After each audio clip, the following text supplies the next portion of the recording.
ये हमारे पास next question है। आपकी स्क्रीन पर आप देख सकते हैं कि लिखा हुआ है if the addition of two unit vectors, दो यूनिट वेक्टर दिए गए हैं और ये कह रहा है कि यूनिट वेक्टर्स का जब हम सम कर रहे हैं यानी कि उसको ऐड कर रहे हैं तो भी हमको यूनिट वेक्टर ही मिल रहा है। तो सबसे पहले बेसिक बात कर लेते हैं, हमें ये पता होना चाहिए कि यूनिट वेक्टर्स होते क्या हैं।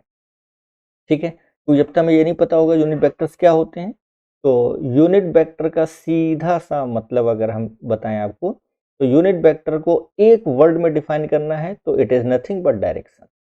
सिर्फ डायरेक्शन जो है वो यूनिट वेक्टर होती है। जैसे आई कैप यूनिट वेक्टर है, जे कैप यूनिट वेक्टर है, के कैप यूनिट वेक्टर है, सारी की सारी क्या है, डायरेक्शंस हैं। दूसरा हम क्या समझ सकते हैं कि अगर कोई वेक्टर है, जैसे कि हम ए वेक्टर लिख रहे हैं और हम इसका मैग्नीट्यूड 1 कर देते हैं, डायरेक्शन कोई भी लगा देते हैं, तो ये हमारा क्या कहलाता है, यूनिट वेक्टर। तो यूनिट वेक्टर के बारे में इतना हमें पता होना चाहिए। इसके अलावा अगर हम प्रॉपर फार्मूले की बात करें तो आपको पता है कि हम यूनिट वेक्टर या डायरेक्शन कैसे फाइंड कर सकते हैं। वेक्टर में से उसका मैग्नीट्यूड हटा सकते हैं, डिवाइड कर सकते हैं। तो अगर वेक्टर में से उसका मैग्नीट्यूड हम डिवाइड कर देते हैं, इसका मतलब मैग्नीट्यूड हट जाता है। मैग्नीट्यूड हटते ही वो हमारे पास केवल क्या रह जाती है, डायरेक्शन यानी कि यूनिट वेक्टर। तो इस तरीके से हम यूनिट वेक्टर के बारे में समझ सकते हैं कि क्या यूनिट वेक्टर क्या होता है। तो अब हम इस क्वेश्चन के पर आते हैं, देखते हैं क्वेश्चन हमसे क्या कह रहा है। तो चलिए सॉल्व करते हैं। क्वेश्चन काफ़ी इजी सा है, कुछ ज़्यादा खास नहीं है कि बहुत ज़्यादा टफ हो या ये लगे कि क्वेश्चन हमसे नहीं हो सकता। ठीक है, तो देखिए क्या कह रहा है कि दो हमारे पास यूनिट वेक्टर हैं। मान लेते हैं ए कैप और बी कैप, इन दोनों को अगर ऐड किया जा रहा है तो हमें कोई एक नया यूनिट वेक्टर मिल रहा है सी कैप। तो ये भी यूनिट वेक्टर है, ये भी यूनिट वेक्टर है और ये भी यूनिट वेक्टर है, तीनों ही यूनिट वेक्टर हैं। तो रिजल्टेंट का फार्मूला हमें पता है। रिजल्टेंट फार्मूला हम लिख सकते हैं r square equal to a square plus b square plus 2ab cos theta. Clear? क्योंकि कह रहा है क्वेश्चन में, क्या कह रहा है कि दो यूनिट वेक्टर्स हैं और जो उनका एडिशन है वो एडिशन भी एक यूनिट वेक्टर है। इसका मतलब सभी का अगर हम मैग्नीट्यूड लिखें, चूंकि मैग्नीट्यूड का फॉर्मूला होता है तो सभी का मैग्नीट्यूड 1 होगा। इट मीन्स ये 1 स्क्वायर लिख सकते हैं, ये 1 हो गया। इसी तरीके से ये भी 1 हो गया और ये हमारे पास 2 और ये भी 1, इधर भी 1 और ये हो गया cos थीटा। तो it is 1 then 1 plus 1 it is 2 then plus 2 cos theta. इस 1 को, इस 2 को इधर ले जाते हैं तो -1 बचेगा। तो -1 इक्वल टू cos थीटा और यहाँ से थीटा की वैल्यू हमारे पास आती है 120 डिग्री।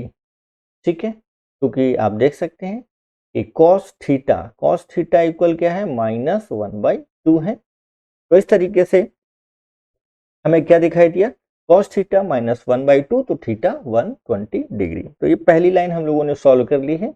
यहाँ तक की पूरी बात आपके दिमाग में एकदम सेट हो गई होगी। मैं यहाँ साइड में लिख लेता हूँ कि जो हमारे पास cos थीटा से जो थीटा की वैल्यू आ चुकी है वो कितनी आ चुकी है, 120 डिग्री आ चुकी है। और अब बढ़ेंगे इसकी अगली लाइन पर कि हमें फाइंड क्या करना है। तो चलिए देखते हैं नेक्स्ट लाइन क्या कह रहा है। नेक्स्ट लाइन में हमसे कह रहा है मैग्नीट्यूड ऑफ द डिफरेंस, यानी कि अगर हमें इन्हीं का डिफरेंस फाइंड करना है तो हम कैसे फाइंड करेंगे। तो डिफरेंस के लिए फार्मूला हमारे पास क्या होता है, जैसे कि एडिशन का हमने फार्मूला लिख के देखा है, उसी तरीके से अगर हम डिफरेंस के लिए यानी कि सब्ट्रैक्शन के लिए फार्मूला लिखते हैं तो ये हमारे पास पहला यूनिट वेक्टर हो गया माइनस दूसरा यूनिट वेक्टर, और अब मान लेते हैं रिजल्टेंट कोई तीसरा यूनिट वेक्टर सी डैश आने वाला है। ठीक है, तो क्या होगा ये सी डैश कैप या यूनिट वेक्टर, इसी पर हमें थोड़ा सा डिस्कस करना है।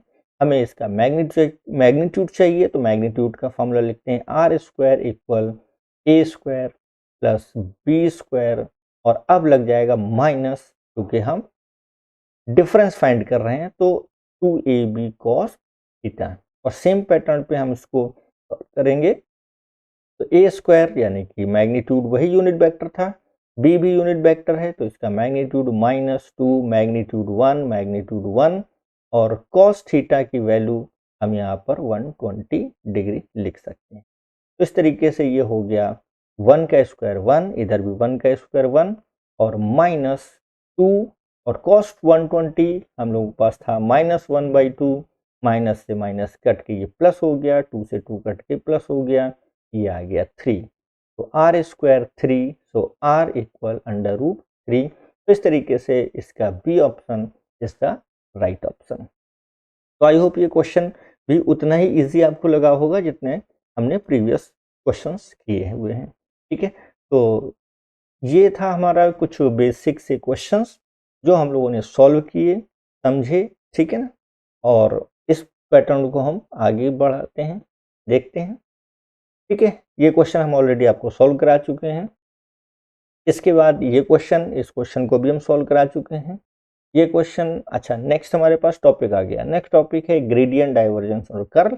तो इसके बारे में हम चर्चा करेंगे और थोड़े से इसके क्वेश्चंस भी कवर करने की कोशिश करेंगे। ठीक है, मैं बहुत लंबे वीडियो नहीं बना रहा हूँ। उसका रीज़न ये है कि जो है छोटे छोटे से वीडियो होंगे, छोटे छोटे से क्वेश्चन होंगे, उनको हम इजिली आराम से आप देख सकते हैं, समझ सकते हैं, बार बार रिवाइज कर सकते हैं।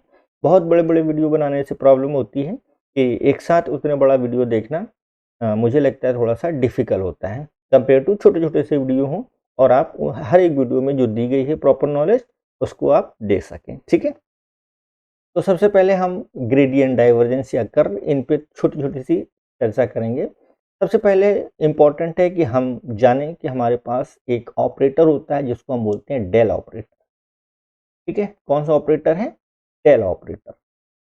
अगर डेल ऑपरेटर के बारे में हम चर्चा कर लेते हैं, डेल ऑपरेटर को अगर हम समझ लेते हैं तो हमें ये तीनों आराम से समझ में आ जाते हैं। ठीक है, तो चलिए देखते हैं डेल ऑपरेटर। डेल ऑपरेटर यानी कि इस तरीके से हम उल्टा ट्रायंगल बनाते हैं और ये वेक्टर फॉर्म में होता है, इसलिए एक वेक्टर का साइन लगा देते हैं।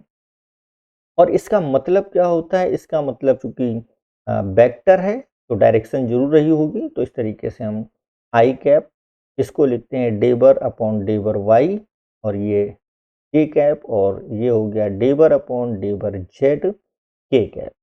ठीक है, ये जो डेबर अपॉन डेबर एक्स है इसका मतलब हम पार्शियल डिफ्रेंशिएशन कर रहे हैं। क्या कर रहे हैं? Partial differentiation. और अगर पार्शियल डिफ्रेंशिएशन आपको नहीं पता है कि पार्शियल डिफ्रेंशिएशन का मतलब क्या होता है, तो इसका मतलब हम जिसके रिस्पेक्ट में करते हैं उसको ही वेरिएबल मानते हैं, भले ही सारे के सारे वेरिएबल्स हों। मतलब क्या हुआ? जैसे कि हमारे पास दिया हुआ y equal to x square y. ठीक, अच्छा y तो हम ले चुके हैं, तो ऐसा करते हैं कुछ और यहाँ पे कंसिडर कर लेते हैं, z ले लेते हैं। ठीक है, y equal x square Z. अब हमें ये बात तो क्लियर है कि y जो फंक्शन है वो x का भी फंक्शन है और y z का भी फंक्शन है। y x और z दोनों का फंक्शन है। लेकिन अगर हम आपसे कहते हैं कि आप डेबर y बाई डेबर x फाइंड कीजिए, तो डेबर y बाई डेबर x फाइंड करने का मतलब आपको x को ही वेरिएबल मानना है, y वेरिएबल नहीं होगा। इसका मतलब आप इस तरीके से लिख सकते हैं डेबर अपॉन डेबर x, और y का मतलब एक्स स्क्वायर जेड, और z अब कांस्टेंट हो चुका है तो z हो गया बाहर, और डेबर अपॉन डेबर x एक्स स्क्वायर, और इसका आप डिफ्रेंशिएशन जानते हैं क्या होता है 2x, और फाइनल आंसर आ जाता है 2xz। तो आपने देखा कि हमारे पास जब बहुत सारे वेरिएबल्स होते हैं तो हम किसी एक वेरिएबल के रिस्पेक्ट में डिफ्रेंशिएशन करते हैं, बाकी वेरिएबल्स को हम कांस्टेंट मान लेते हैं। इसी को बोलते हैं पार्शियल डिफ्रेंशिएशन। तो इतनी कहानी सभी को क्लियर हो गई होगी कि डेल ऑपरेटर क्या होता है, डेल ऑपरेटर को कैसे लिखा जाता है, और पार्शियल डिफ्रेंशिएशन कैसे किया जाता है।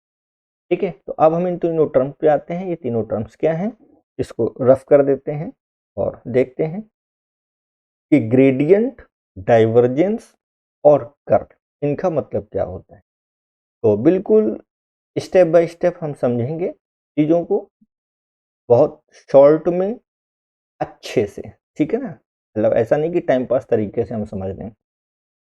हमें पता है कि कोई भी हमारे पास फिजिकल क्वांटिटी अगर है, अगर हमारे पास कोई भी फिजिकल क्वांटिटी है, तो इस फिजिकल क्वांटिटी को हम दो कैटेगरी में रखते हैं।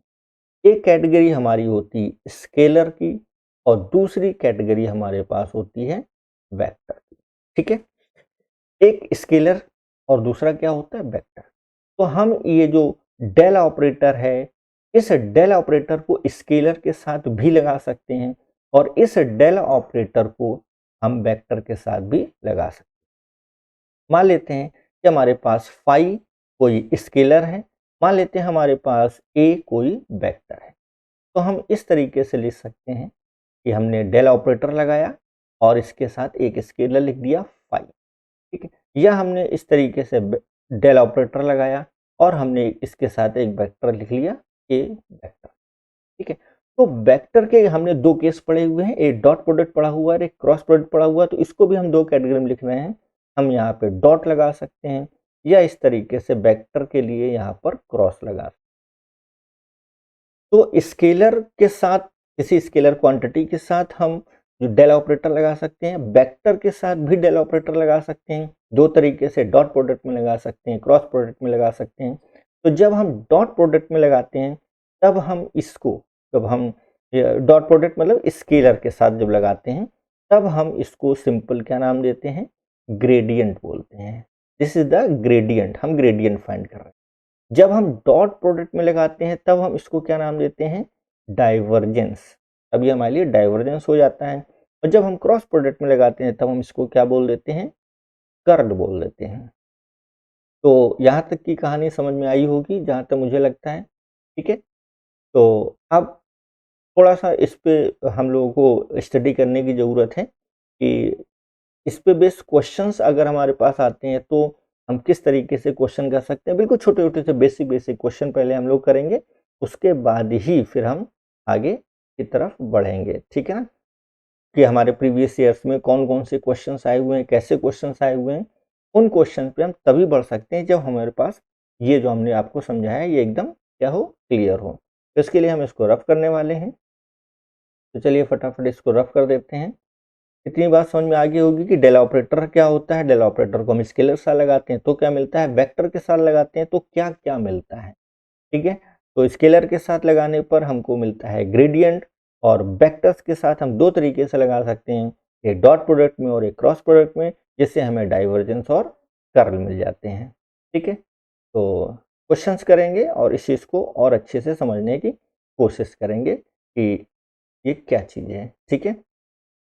तो चलिए स्टार्ट करते हैं। सबसे पहले हम कोई भी एक मान लेते हैं कि स्केलर, सबसे पहले हम एक स्केलर ले लेते हैं और स्केलर में हम लोग बात करेंगे, क्लास 12 का अपना एक टॉपिक है इलेक्ट्रिक पोटेंशियल, ठीक है, इलेक्ट्रिक पोटेंशियल, ठीक है। तो इलेक्ट्रिक पोटेंशियल इसका सिंबल होता है V, ठीक है।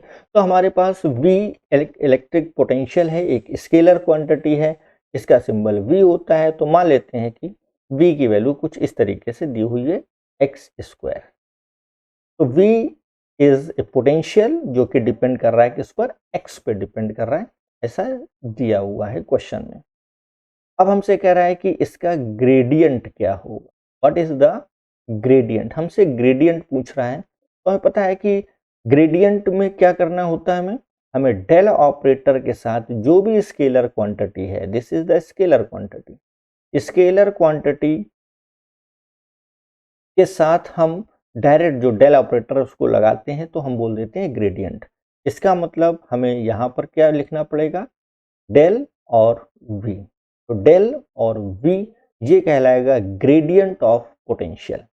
तो ग्रेडियंट ऑफ पोटेंशियल, ग्रेडियंट का मतलब हमने आपको बताया क्या होता है, डेबर अपॉन डेबर एक्स आई कैप, क्योंकि यहाँ पर और कोई डायरेक्शन नहीं है या और कोई वेरिएबल नहीं है, केवल वेरिएबल एक्स का है, पाई का वेरिएबल नहीं है, जेड का वेरिएबल नहीं है, तो हम केवल डेबर अपॉन डेबर एक्स लिखते हैं।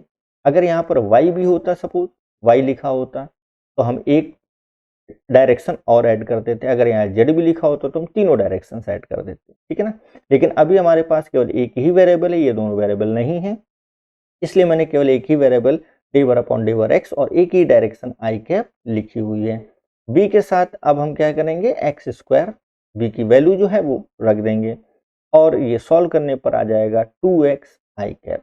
तो आपने देखा किसी भी स्केलर, कोई भी स्केलर है, उस स्केलर क्वांटिटी के साथ जब हम डेल ऑपरेटर लगाते हैं तो उसको हम बोल देते हैं ग्रेडियंट, और जो आंसर आता है वो हमारा हो जाता है वेक्टर। तो हम लोगों ने क्या सीखा, ग्रेडियंट में हम लोगों ने सीखा कि डेल ऑपरेटर स्केलर क्वांटिटी पर ऑपरेट होता है और स्केलर क्वांटिटी पर डेल ऑपरेटर ऑपरेट होने पर हमको देता है ग्रेडियंट, और जो आंसर आता है वो आंसर डायरेक्शन के साथ होने की वजह से आंसर हो जाता है वेक्टर। इसका मतलब स्केलर क्वांटिटी को वेक्टर क्वांटिटी में या वेक्टर क्वांटिटी को स्केलर क्वांटिटी में इस तरीके से जो इंटर कन्वर्जन होता है उसमें हम लोगों का बहुत हेल्पफुल जो टॉपिक है वो है ग्रेडियंट। हम स्केलर को तुरंत ही वेक्टर क्वांटिटी में कन्वर्ट कर सकते हैं with the help of gradient. तो ये कहानी समझ में आई होगी यहाँ तक की कि ग्रेडियंट क्या है। चलिए इसको रफ करते हैं और आगे बढ़ते हैं। डेल ऑपरेटर को अब हम आपको वेक्टर के साथ लगा के दिखाते हैं कि वेक्टर के साथ हम जब डेल ऑपरेटर लगाएंगे तो किस तरीके से लगाएंगे और किस तरीके से हम उसको सॉल्व करेंगे। तो फटाफट इसको रफ करता हूं और आगे की तरफ बढ़ेंगे, देखते हैं। तो चलिए डेल ऑपरेटर का ऑपरेशन वेक्टर के साथ, तो मान लेते हैं हमारे पास कोई ए वेक्टर है और ये a vector a1 i cap a2 j cap इस तरीके से दिया हुआ है। अब अगर हम इसको डेल ऑपरेटर को हम इस तरीके से डेल और बीच में इसको फिर से मैं लिख देता हूँ, ठीक है ना। देखिए हमने क्या लिखा, पहले हमने डेल ऑपरेटर बना दिया, फिर बीच में डॉट प्रोडक्ट लगाया और ए वेक्टर लिख दिया। इसका मतलब इसको हम क्या पढ़ेंगे, डाइवर्जेंस ऑफ ए, इसको हम बोलेंगे डाइवर्जेंस ऑफ ए। और अगर हम डेल ऑपरेटर के बीच में क्रॉस और फिर ए वेक्टर लिखते हैं तो इसको हम क्या पढ़ेंगे, इसको हम लोग पढ़ेंगे curl of a, this is the curl of a. तो divergence of a and curl of a, तो डाइवर्जेंस डॉट प्रोडक्ट में हमने आपको बताया था हमें आंसर मैग्नीट्यूड में मिलता है, स्केलर मिलता है, डायरेक्शन की कोई नीड नहीं होती है। तो सिंपल हम कैसे लिख सकते हैं, देखिए सबसे पहले जो डेल ऑपरेटर है वो क्या है, डेबर अपॉन डेबर एक्स आई कैप प्लस डेबर अपॉन डेबर वाई जे कैप।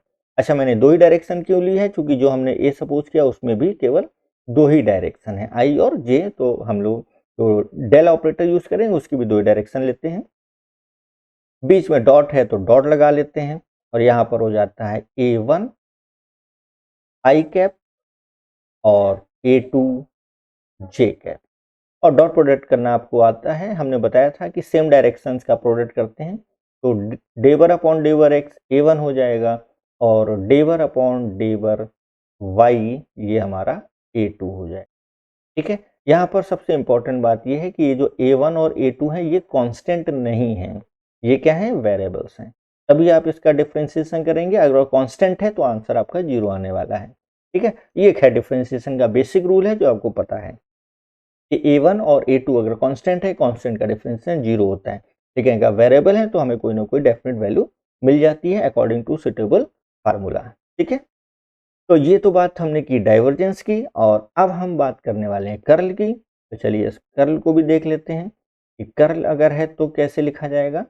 डाइवर्जेंस को रफ कर देते हैं फटाफट, और now we will start the curl, how to find the curl. तो देखिए, तो कर्ल का मतलब फिर से वही चीज, हमें सबसे पहले डेल ऑपरेटर लिखना होगा, बीच में क्रॉस प्रोडक्ट है, ए वेक्टर लिखना है। हमने आपको इसको सॉल्व करने का तरीका बताया था कि हमें इससे मतलब नहीं है कि हमारे पास क्वेश्चन में कितनी डायरेक्शंस हैं, एक डायरेक्शन है, दो डायरेक्शंस हैं या तीन डायरेक्शन है। क्रॉस प्रोडक्ट करते समय हमें ध्यान रखना होता है, हमें तीनों ही डायरेक्शन लेनी होती है, आई जे और के।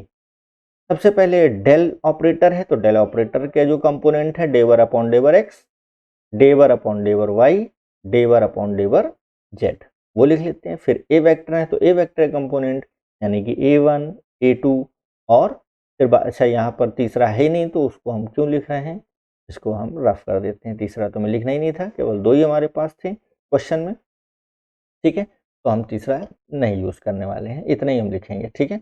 और अब हम इस तरीके से इसको सॉल्व करेंगे।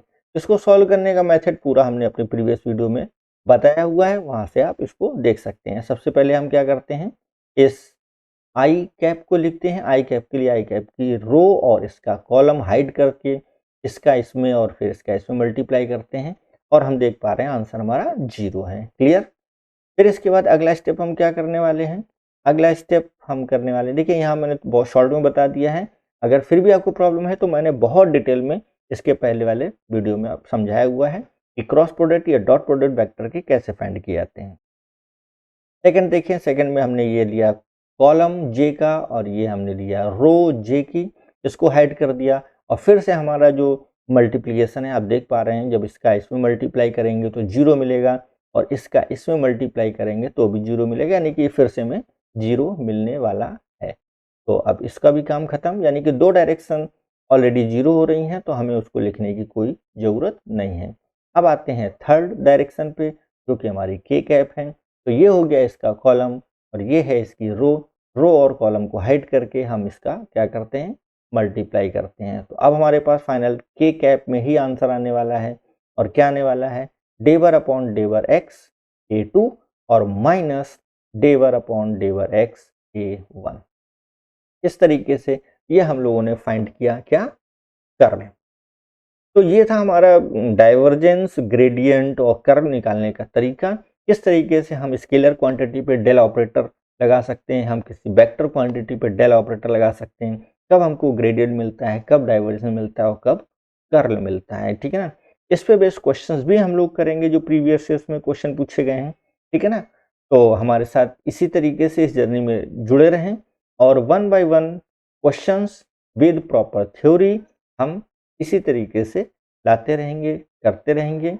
बस आपको करना क्या होगा कि आप पहले, दूसरा, तीसरा वीडियो एक सीक्वेंस में आपको देखना है।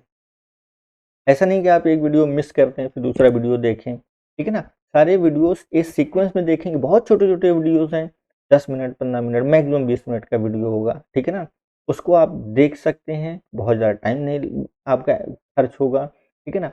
आप छोटे-छोटे से वीडियो हैं, आप उनको देख करके छोटे-छोटे से कॉन्सेप्ट 2-4 छोटे-छोटे से न्यूमेरिकल उनको देख करके और अपनी नॉलेज को बूस्ट कर सकते हैं, ठीक है ना। इस पे बेस्ड क्वेश्चंस भी हम कंप्लीट करेंगे, तो हमारे साथ जुड़े रहेंगे, ठीक है।